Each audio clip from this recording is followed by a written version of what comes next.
요한복음 20장 15절에서 29절인데 27절에서 29절까지 합독하겠습니다. 27절에서 29절 시작. 도마에게 이르시되 내 손가락을 이리 내밀어 내 손을 내 손을 내밀어 내 옆구리에 넣어보라. 그리하여 믿음 없는 자가 되지 말고 믿는 자가 되라. 도마가 대답하여 이르되 나의 주님이시여 나의 하나님이시여. 예수께 이르시되 너는 나를 본 고로 보지 못하고 믿는 자들은 복되도다 하시니라. 아멘.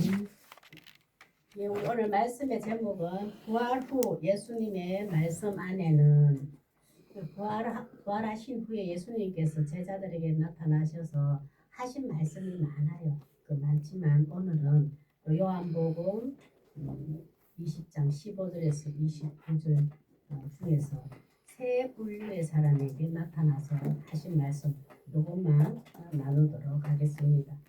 부활하신 예수님의 말씀 안에는 어떤 말씀이 어떤 게 담겨 있는가 한번 첫 번째로 한번 보겠습니다. 첫째, 누구든지 주 안에서 가족이 되는 길이 있습니다. 누구든지 주 안에서 가족이 되는 길이 있습니다. 오늘 또 가슴에 손을 얹고 고백할 게 있었는데, 자 우리 적어놓고 가슴에 손을 얹고 부활하신 예수님의 말씀이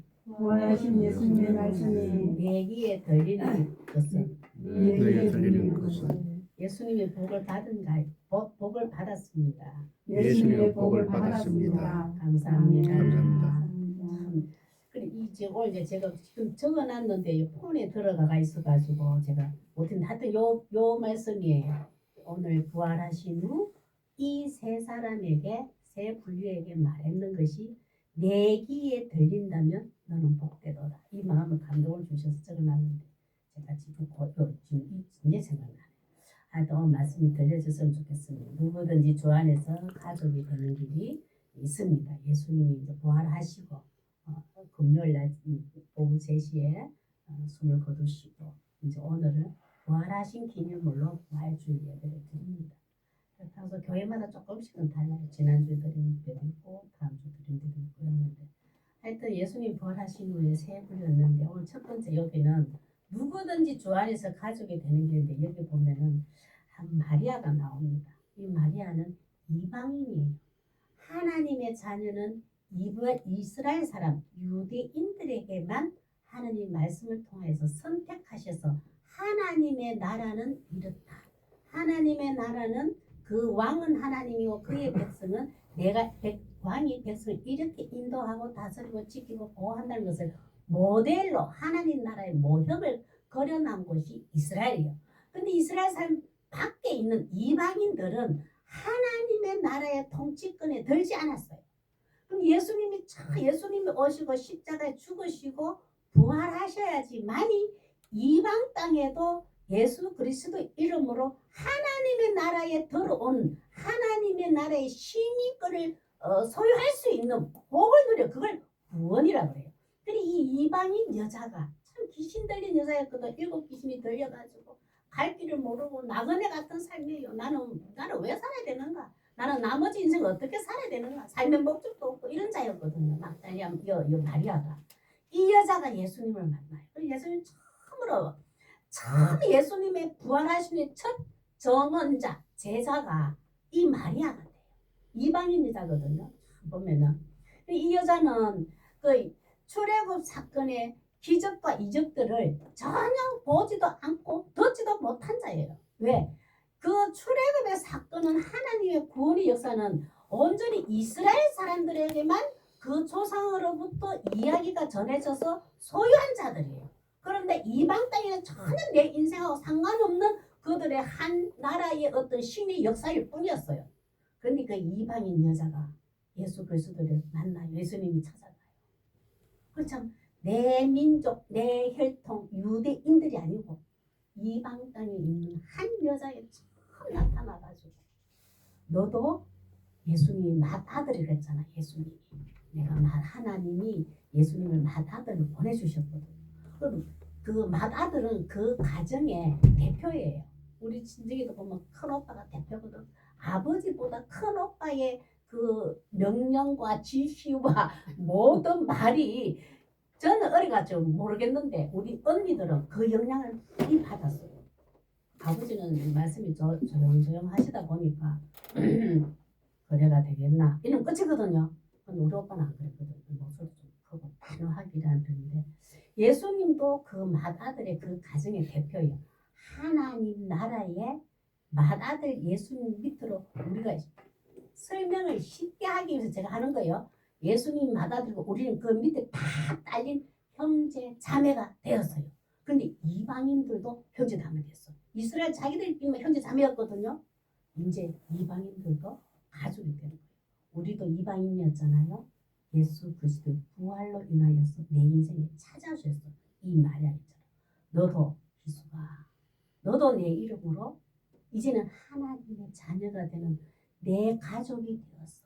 내가 그 길을 만들려고 십자가에 죽고 오늘 부활했단다. 그러니 예수님은 예수님의 부활이 나의 부활이 내 부활이 한번 보겠습니다. 참 이제 한 형제가 됐어요. 우리가 보면은 15절에서 18절 우리도 보면은 주 안에서 이제는 다 한 가지고 형제 자매잖아요. 젊었을 때는 교회 안에서 솔직히 말하면 주 안에서 예수 그리스도 이름으로 한 형제 자매라고 했지만 저 누구니 집사님이 잘 되면 배가 아파. 형제 자매가 안 됐어요. 실제로 말은 형제 자매가 했는데 내 속에 막 이렇게 편견이 생기고 형제 자매가 남이었어요. 그 사람이 잘 되면 하나님 보내주셨네. 그래 맞아 뭐 이랬는데 막 그게 남이라 옆집에 사는 사람이다. 괜히 배가 아파. 그렇더라고요. 형제 자매 안 됐어요. 제가 젊었을 때. 근데 나이가 조금 더 하나님이 참 시간이라는 게 참 중요하고 예배 드리는 양도 참 중요한 것 같아요. 고난과 어려움 경험도 참 중요한 것 같아요. 그게 좀 철이 드는 건지 하나님의 나라에 하나님의 마음이 조금 이렇게 조금 마음이 그리스도의 마음으로 채워주셔서 그런 건지 이제는 내 혈육 진짜 하나님 앞에서 부끄러움 없이 말할 수 있는 거. 우리 엄마가 난 형제 자매보다 우리 방주교회 식구들을 자주 보다 보니까 형제 자매의 무게를 뒀다 이런 사랑의 농도를 측량해보라 하면 지금 마음은 내가 또 나이 들면 어떻게 또 그의 말은 변할지 모르겠지만 지금 마음은 전혀 똑같아. 주 안에서 형제 자매라는 똑같아. 우리 그리스도인 주 안에서 형제 자매 혈육이 하면 그게 구별이 안 됐다. 더 깊고 더 넓고 이게 저는 그게 없는 것 같아요. 지금 제 마음 지금 믿음의 상태는 그런 게 없는 것 같아요. 참 우리도 한 가족이 되는 길을 열어주셔서 너무 감사하잖아요. 15절 한번 읽어볼까요? 이방 땅의 여자 김희수이고 여러분 이름입니다. 시작. 예수께서 이르시되 여자여 어찌하여 울며 누구를 찾느냐 하시니 마리아는 그가 동산지기인 줄 알고 이르되 주여 당신이 옮겼거든 어디 두었는지 내게 이르소서 그리하면 내가 가져가리이다. 한번 보세요. 그 예수님이 그 무덤 앞에 가가지고 그 7 귀신 들린 그 여자예요. 이 마리아가 그 들렸는 길은 예수님을 만나서 그 7 귀신이 해결되고 실제로 우리가 막 슉슉 들어오는 7 귀신일 수도 있지만 이제 또 다른 쪽으로 해석을 하고 다른 관점에 보면 이게 뭐냐면은 하나님의 사랑이 없이 하나님의 말씀 없이 세상의 가치관과 세상의 목적과 세상의 좋은 것을 쫓아갔다. 내 삶의 주인, 돈, 건강 이것이 내 삶의 주인인 것을 쫓아간 삶을 7 귀신 들린 여자라고 그래요. 우리도 그렇잖아요. 예수님 만나기 전 때는 엄마 아버지의 백, 그 그늘, 돈, 최고의 건강, 뭔가 지식, 똑똑하고 뭐가 나오면 명예 이런 게 쌓이면 내 모든 인격을 드러나고 영광스럽게 될 줄 알았잖아요. 그거 쫓아갔던 삶이 우리 다 그 사람 살았잖아요. 그게 마리아예요. 우리 그런 삶이었는데 예수님이 다 돌아가셨거든. 예수님을 만났을 때는 내가 새 사람이 됐는데 나는 이제 어떻게 살아야 되는지 예수님의 그 사랑으로 예수님을 쫓아가는 삶을 살아야 되는지 딱 결단을 했는데 예수님이 착 돌아가신 거예요. 그래서 얼마나 낙심돼요. 나 저분이 내 삶의 주인인 것 같고 내 삶의 길을 열어줄 것 같고 저 다니고 있었는데 어느 날 순간 십자가 딱 돌아가셨단 말이에요. 예수님 마리아가 얼마나 낙심돼가지고 그 너무 슬퍼서 이 무덤 앞에 가 있었는 거예요. 이 마리아. 다른 제자들은 돌아갔잖아요. 아유, 못 쫓아갔지만 그분이 메시아가 아닌가, 하나님 보내신 아들이 아닌가. 힘없이 돌아가셨네. 다 떠나버렸어. 이 마리아는 떠나지 않았어요. 다 지켜서 예수님 그 무덤 앞에. 그럼 처음으로 발견한 자가 이 마리아예요. 예수님 처음 만났어요. 그래 이런 거 보면 참 마리아의 마음이 참 중요한 것 같아요. 돌아가셔도 예수님을 찾는 거 있잖아요. 그죠? 성령이 오셔서 이 이야기를 이해를 못하지만 16절요. 예수님이 하신 말씀하고 시작. 예수께서 마리아에 하시는 마리아 우리 말로 나보니 하니 이는 선생님이라는 말이라. 17절요. 예수께서 이르시되 나를 붙들지 마라. 내가 아직 아버지께로 돌아가지 아니하노라. 너는 내 형제들에게 가서 이르되 내가 내 아버지 곧 너의 아버지 내 하나님 곧 너의 하나님께로 올라간다 하라. 보세요. 예수님이 마리아를 마리아야 내 형제 제자들에게 가서 말해라는 거라. 보냈다는 거. 여기서는 형제라고 제자들은 형제 한 혈통을 이어받은 유대인들 이스라엘이라는 것을 표현하고 있어요. 그러나 그 형제들한테 가가지고 이 마리아는 하는 말이에요. 마리아는 내가 내 아버지 곧 너희 아버지 내 하나님 곧 너희 아버지께로 올라간다. 예수님이 이 마리아에게 설명해 주는 거예요.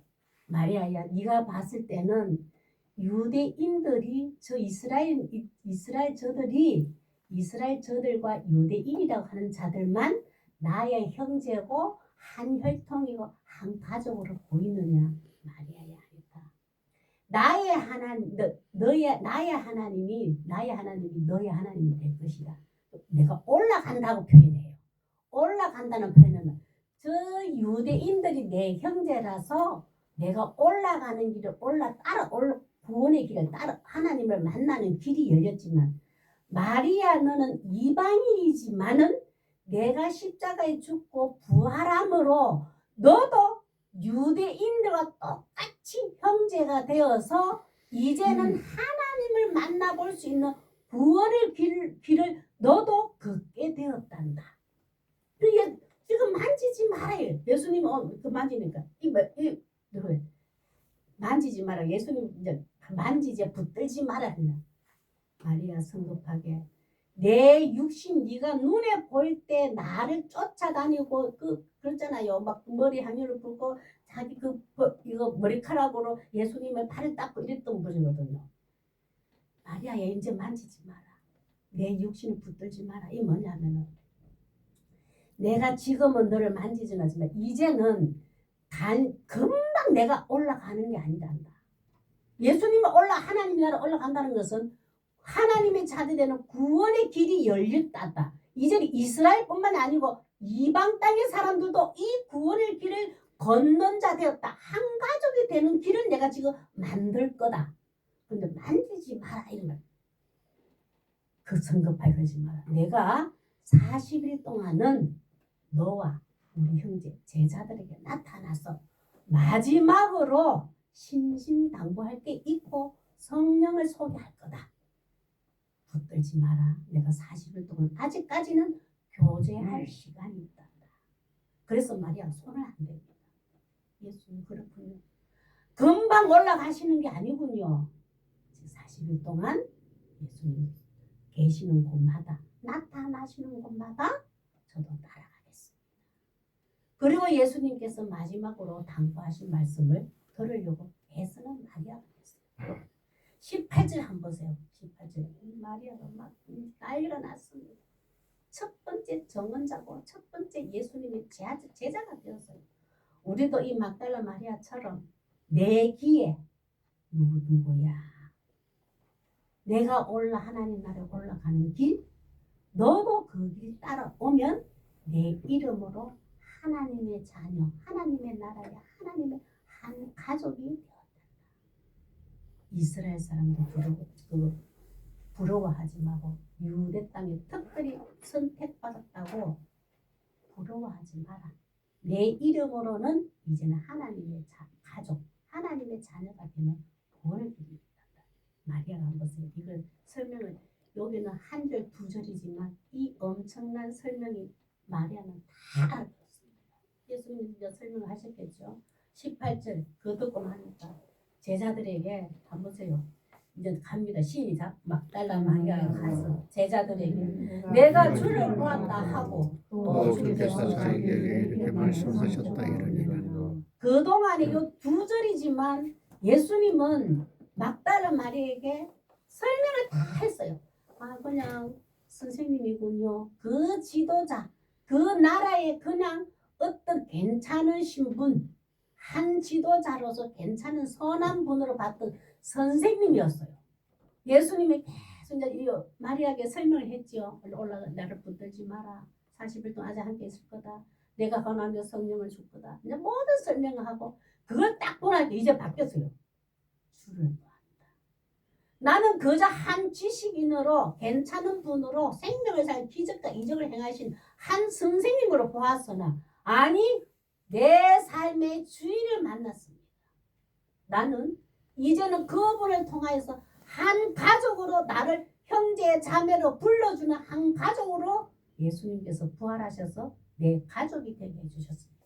나도 당신들처럼 이제는 한 형제 자매의 하나님의 가족이 되었습니다. 이것을 제자들에게 선포해요.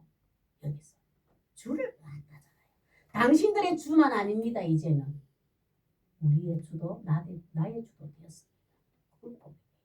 예수 부활하신 예수님 말씀하려면 전부 다 자기 이름을 놓고 내가 하나님 예수 그리스도 안에서 하나님의 한 가족이 되었단 말이에요. 그런데 예수 그리스도 이름으로 여기 모인 성도들은 전부 다 한 가족이 되었다고 가족을 만들어 주시려고 예수님은 부활하셔서 말씀하셨어요. 두 번째 한번 볼까요? 두 번째 부활 후 예수님의 말씀 안에는 또 말씀에 어떤 것이 또 들어있는가 보겠습니다. 두려움 가운데서도 주 안에서는 평강이 있습니다. 두려움 가운데서도 주 안에서는 평강이 있습니다. 이제 제자들이 이제 한번 보세요. 예수님이 부활했다는 것을 막다른 마다에 들었습니다. 그 부활의 정을 듣고도 반신반의 믿을까 말까. 이방인 한 여자가 예수님을 쫓아다니고 기름을 향유를 부어서 머리로 밟았다고 예수님 따라다니고 예수님이 자랑하듯이 저 말을 믿을까 말까 하던 제자들에게 예수님이 다가오셨습니다. 왜냐하면 이 당시에 예수님이 부활하신 예수님을 계속 찾고 거기에 매여 있으면 유대 지도자부터 핍박을 당하고 협박을 받아요. 유대 땅의 공동체에서 어떤 일이 있을 때 충분하게 내가 불이익을 당할 수 있는 두려움의 상대가 있어요. 진짜 계속 믿고 있을까? 갈릴리로 가랬으니 그 가서 그분을 기다릴까? 우리의 행동이 지금 중요한 위치에 제자들이 두려움에 떨고 있었어요. 다 돌아가셨네. 거기까지인가 봅니다. 유대 지도자들의 어떤 모든 규칙과 율법주의에 다시 거기서 매여 살아야 되나? 아니면 그분이 다시 우리에게 나타나셔서 새로운 기적과 이적을 해서 펑 살아나셔서 죽지 않고 영원히 살아서 그냥 우리가 동행해 우리를 지켜주실까? 제자들은 반신반의의 두려움과 공포가 있어요. 지도자들은 아직까지 눈초리는 따갑게 보고 그 상황에서 예수님이 찾아오셔서 해요. 평강이 있을지어다. 두려워하지 마라. 걱정하지 마라. 염려하지라는 말씀을 주시는데 19절에서 23절 한번 했습니다.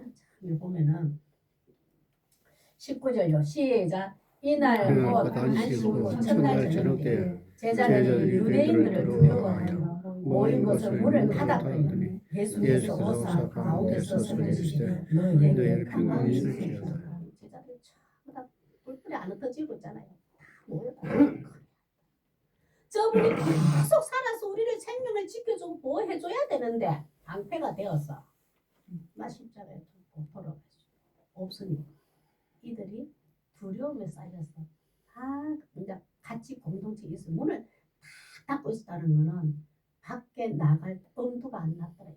얼마나 무서운지. 제자들 가만히 놔두겠어요. 지도자들이. 그것 때문에 문 닫고 있었어요. 문 닫고 있었는데 예수님은 그대로 문도 열지도 않으시고 들어와가지고 너희에게 평강 두려워하지 마라. 걱정하지 마라. 너의 생명은 하나님 손에 달려있다. 저 지도자들을 무서워하지 마라. 두려워하지 마라. 내가 주는 평강을 너희에게 주리라. 그 말씀하고 오신 거예요. 20절 시작. 이 말씀을 하시고 손과 옆구리를 보시니 제자들이 주를 보고 기뻐하더라. 근데 우리가 따라다녔던 예수님이 진짜 십자가에 못 박혀 죽으시는데 사람 난 그분이 맞는가? 진짜인가? 가짜인가? 놀래고 제자들이 뭐 의심 좀 안 했어요. 예수님이 탁 보여주는 거예요. 내가 바뀐 거 맞아.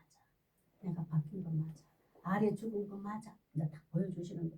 보니까 막 예수님 맞거든요. 그랬더니 한번 예수님 21절에 시작. 예수께서 또 이르시되 너희에게 평강이 있을지어다. 아버지께서 나를 보내신 것 같이 나도 너희를 보내노라. 22절요. 이 말씀을 하시고 그들을 향하사 숨을 내쉬며 이르시되 성령을 받으라. 성령을 받으라 하면 예수님이 없으니까 이제 엄청 두려움이 있잖아요. 성령을 받으라 이 뭐냐면 내가 곧 40일 뒤에 너희에게 약속한 것 성령을 보내줄 거다. 그 성령의 힘으로 이 두려움을 이기게 해줄 것이다. 성령을 기다리고 평강이 있을지어다. 두려워하지 말라는 거예요. 성령의 힘으로 반드시 이 지도자들의 위협과 그 강압과 핍박을 반드시 이겨내게 해주리라. 성령에 충만해지면 그것을 이길 수 있느니라. 그래서 그러고 난 다음에 한번 보세요. 그들의 죄를 그거 용서하라는 그런 말씀이 대뜸에 지금 우리가 나를 죽이려고 해가 문을 딱 닫고 있는데 성령을 받아라 해놔놓고는 예수님께서 하시는 말씀 그들의 죄를 용서해 주는 걸로 말씀 이어져요. 제자들 지금 용서되겠어요? 나를 핍박하고 나를 힘들게 하고 나를 고통 속에 집어넣을 때는 생명이 위협을 당할 때 그 사람이 용서가 됩니까? 안 되잖아요. 하나님 저를 반드시 어쩌사부터 죽여주시옵소서.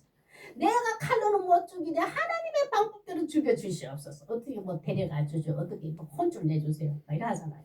그럼 예수님이 이 성령을 받으라 해놔놓고는 23절에는 그들의 죄를 알지 못한 저들이 십자가를 죽이는 그들의 무지함을 도리어 용서하라는 말씀을 주셔요. 되겠습니까 이게? 그런데 한번 보세요. 성령이 임하면 됩니다. 우리는 누구를 나를 정오하고 아무리 미워하고 나를 손가락질하고 나를 못되게 그렇다 할지라도 내 속에 성령을 받으면 그들을 미워하지가 않아요. 그걸 23절에 열어놨어요. 한번 보겠습니다. 시작. 너희가 누구의 죄든지 사하면 사하여질 것이요 누구의 죄든지 그대로 두면 그대로 있으리라. 참 이게 좀 말씀이 좀 우리 보면 어렵고 그런데 성령 받았다는 증거가 무엇이냐를 예수님이 물으셔요.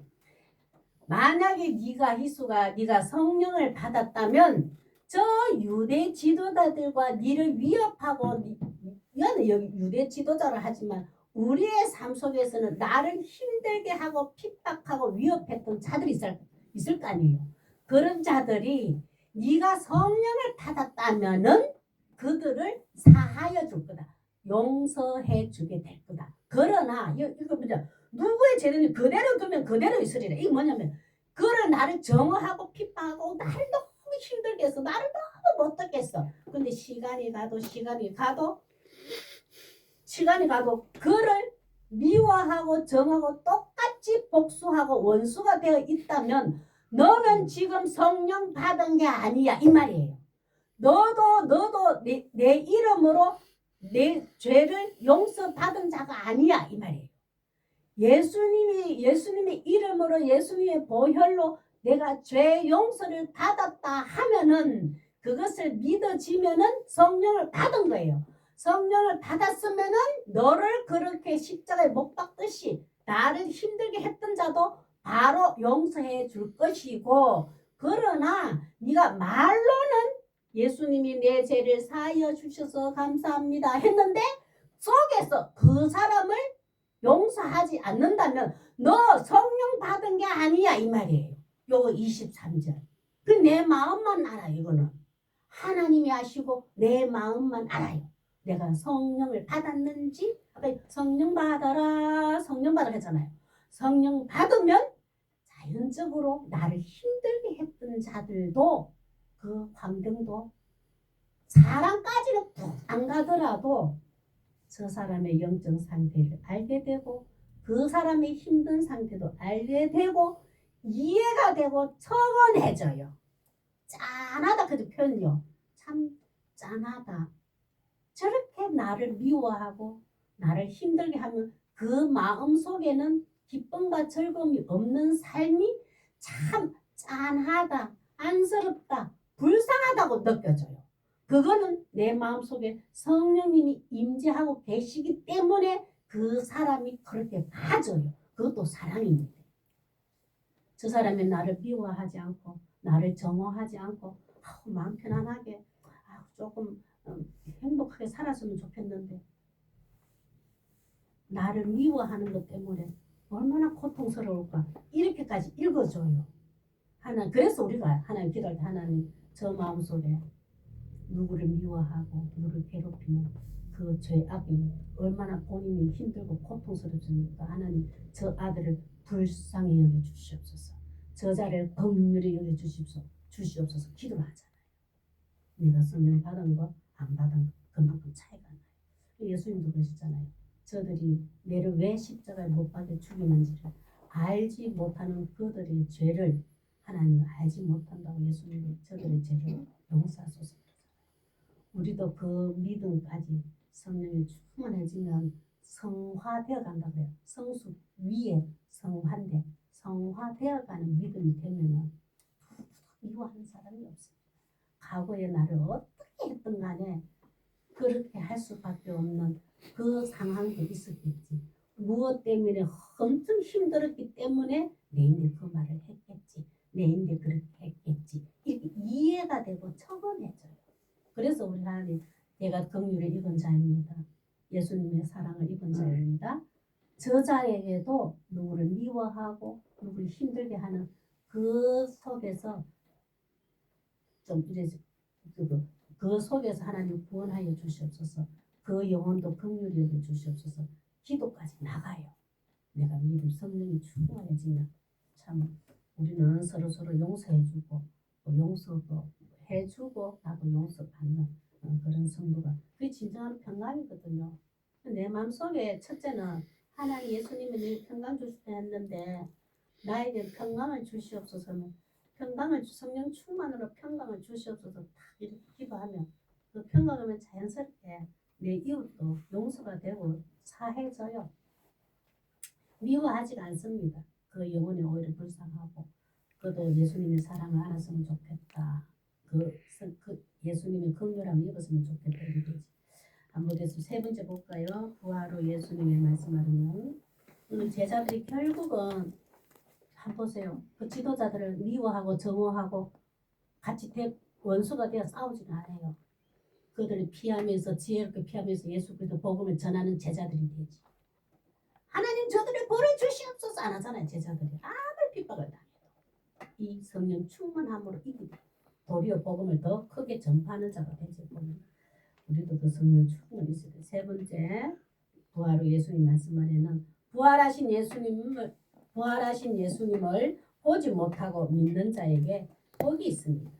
우리 오늘도 자리에 또 있었죠. 축복받아. 부활하신 예수님 보지 못하고 믿는 자에게 복이 있다. 왜 아니 돌아가시기 전에 예수를 받는 자가 더 복이 있어야 될 거 아니에요. 우리 생각으로. 예수님 실제로 눈으로 육신으로 봤으면 더 복 있는 자고 우리는 지금 못 봤으니까 그분한테 복이 좀 적게 받은 자처럼 될 수 있잖아요. 근데 예수님은 안 그래요. 나를 지금 육신으로 못 보고 나를 믿는 자들이여 그들이 더 복이 또다 이랬어요. 왜? 유대인들이 제자들은 예수님이 살아 계실 때 유대 땅에서 살아있을 때 예수님을 봤잖아요. 그런데 그들은 결국 이 제자들은 성령 받았지만 우리는 있잖아요. 예수님은 살아 계실 때 유대 땅에 제한적으로 계셨어요. 제한적으로 이스라엘 땅에만. 그런데 한번 보세요. 예수님이 돌아가셨어. 이제 눈에 안 보여. 근데 성령이 선물 주셨어. 무소부재. 어디든지 어느 나라든지 이제는 예수님이신데 성령이신 예수님이 온 나라에 다 무소부재를 인지하게 됐어요. 그래서 예수님이 내 육신에 계속 하는 것보다 내가 빨리 죽어서 빨리 하나님 나 다시 부활에 갔어. 40일 성령을 충만하게 온 세계에 주는 것이 복이다. 그걸 믿는 자가 복이 있다. 우리는 이 세 번째 예수님을 보지 못했는데 복 있는 자가 되었어요. 안 그러면 우리 지금 비행기 타고 이스라엘 가야 돼요. 정년 거기. 예수님 아직까지 죽지도 않고 부활하시는 사건이 없었다면 이 성령을 우리에게 주시는 사건의 역사가 구원의 사건이 없었다면 우리 비행기 타고 가야 된다. 예수님은 희수가 너는 대한민국에서 내 이름으로 성령의 입에서 예수님의 이름으로 하나님께 기도하고 하나님께 대화하는 걸 너는 큰 복을 누린 자다. 초월하신 하나님 만난 거예요. 우리는 그 복을 받은 자입니다. 24절에서 29절입니다. 세상에서 얻을 수 없는 하나님 주시는 은사가 이제 은혜가 이 복입니다. 24절로 한번 했습니다. 시작. 12제자 중에 하나로서 디두모라 불리는 도마는 예수께서 오셨을 때 함께 있지 아니한지라. 예수님이 부활하신 후에 제자들이 나타났는데 이 도마가 없었어요. 도마거든. 제자들이 도마야. 우리 예수님 부활하셨어. 우리는 죽은 줄 알았잖아. 아니 부활하셨어. 우리 못도 구멍 다 박아서 옆구리도 남편째 봤어. 나는 못 봤잖아. 나는 못 봤으니까 너희들은 봤는데 나는 못 봤어. 도마가 의심하기 시작하는 나도 못 봤으니까 나도 봐야 되겠다 그지. 무슨 25절요. 다른 제자들이 그에게 이르되 우리가 주를 보았노라 하니 도마가 이르되 내가 그의 손 못자국을 보며 내 손가락 그 손가락에 넣으며 내 손을 그 옆구리에 넣어보지 않고는 나는 믿지 않겠노라. 우리 한번 보세요. 참 우리는 도마처럼 저도 참 도마처럼 의심이 많아요. 근데 막 하나님 앞에 좀 저도 도마보다 더 의심이 많은 자니까 어쨌든 하나님을 제가 하나님 믿을 수 있도록 예수님 나 위에 십자가에 죽었었던 허황된 그냥 이야기 같은데 내가 그것이 온전히 내 뜻이 안 되었으니까 하나님 방법대로 예수님 나 보여주세요. 진짜 그 신앙이 어릴 때 진짜 인격적으로 예수님 만나기 전에 그 기도를 많이 했었거든요. 그게 좀 도마 이름 그 갖다 대면서요. 근데 하나님 방법대로 그래 하여튼 하나님이 믿게 해주셔서 너무 감사하죠. 26절 이 도마에게 시작. 여덟째를 지나서 제자들이 다시 집 안에 있을 때 도마도 함께 있고 문들이 닫혔는데 예수께서 오사 그 가운데 서서 이러시되 너에게 평강이 있을지어다. 똑같은 방법으로 제자들이 또 문을 딱 무서워 들고 있는데 도마가 이제 함께 했어요. 근데 예수님 똑같이 너에게 평강이 있을지어다. 도마 때문에 찾아오신 도마 때문에 찾아오신 거예요. 왜냐하면은 도마가 이제 의심을 가지고 있으니까 그렇겠죠. 27절요. 시작. 도마에게 이르시되 내 손가락을 이리 내밀어 내 손을 보고 네 손을 내밀어 내 옆구리에 넣어보라. 그리하여 믿음 없는 자가 되지 말고 믿는 자가 되라. 또 제자 한 사람을 딱 택하시고 하나님이 귀하게 쓰는 도마가 제자가 되거든요. 그 도마 때문에 다시 같은 방법으로 오셔가지고 평강했습니다. 우리가 의심한다고 예수님이 우리를 싫어하고 미워하지는 않아요. 왜? 지금 확실하게 내가 쫓아다녔던 예수 그리스도가 맞는지를 궁금해서 도마가 하나님께 예수님을 물었거든요. 우리도 도마같이 똑같이 이런 기도도 하고 몸부림을 치세요. 성령에는 예수님이 나 때문에 죽으셨고 나 때문에 부활하셨다고 보이지 않는 성령을 받아라 하시는데 이 모든 사건은 저들은 믿는데 저는 마음속에 깊이 믿어지지가 않습니다. 예수님.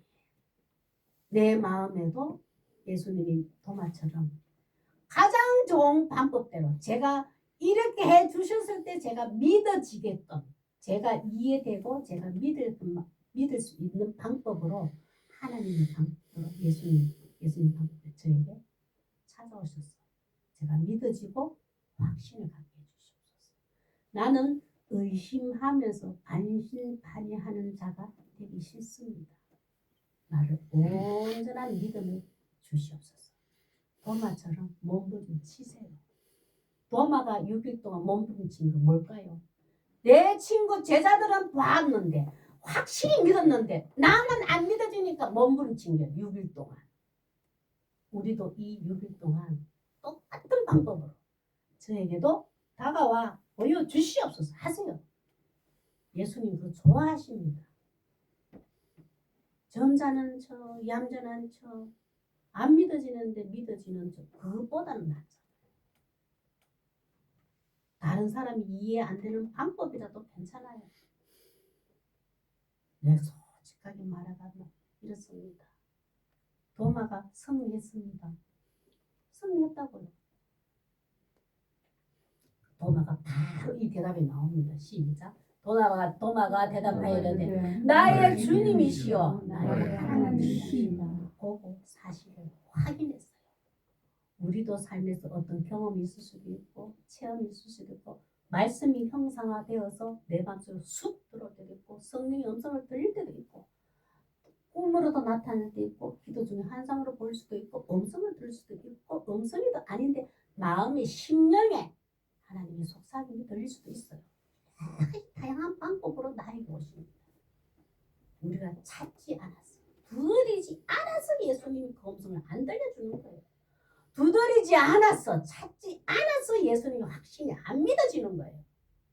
온전히 믿는 자 되기를 원합니다. 29절 한번 보겠습니다. 시작. 예수께서 이르시되 너는 나를 옹고로 믿느냐 보지 못하고 믿는 자들은 없고. 도마에 그러면 너는 지금 보고 나서 믿었으니까 너는 없다 이 뜻이 아니에요. 이거는 우리에게 하시는 말씀. 우리 여러분 이 제자들은 나를 직접 봤지만 저 대한민국의 건천방 주민 식구들은 나를 직접 못 봤잖아요. 그러나 성령이 너희들에게 성령을 주시옵소서. 하나님이 영이 내 생각과 내 마음을 다스려 주시옵소서. 너희들이 기도했기 때문에 내가 너희들 성령을 줬고 성경 말씀이 믿어지고 예수님이 십자가 죽고 부활하신 믿어지는 그 역사를 내가 너에게 주었노라. 거기 더 큰 복이 있다. 이제는 비행기 타고 이스라엘 안 와도 된다. 전쟁터 안 와도 된다. 내가 화장실에 있든지 차 운전하든지 회사에 일을 하든지 잠을 자든지 아침 일어나든지 밭에 일을 하든지 어느 곳에서도 이제는 내 이름으로 내 하나님께 기도하면 되리라. 나를 만날 수가 있는 자.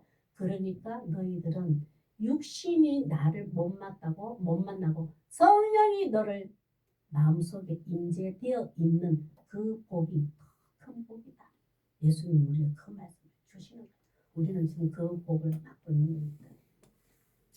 성령의 인도로 말씀을 보고 들음으로 예수 그리스도를 믿어지는 복을 주실 줄 믿습니다.